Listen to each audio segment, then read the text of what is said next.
Si en 95, Éric Duhem et Françoise David étaient dans le même camp, je pense que... Ouais, j'avais pas ça.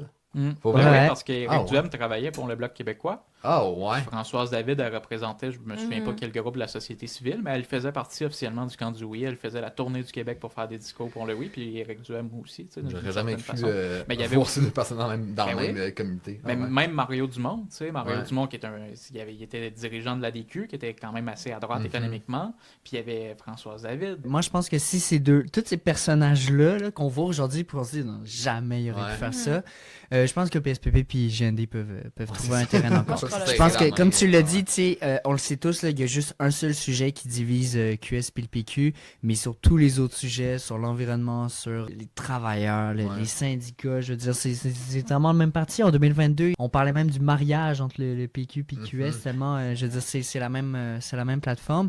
Puis le seul sujet auquel ils sont divergents, c'est l'immigration. Ouais.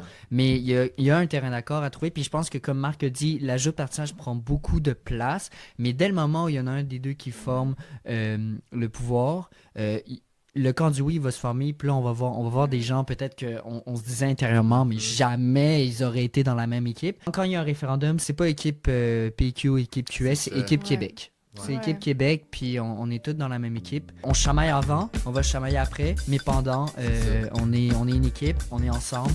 Puis notre seul ennemi commun,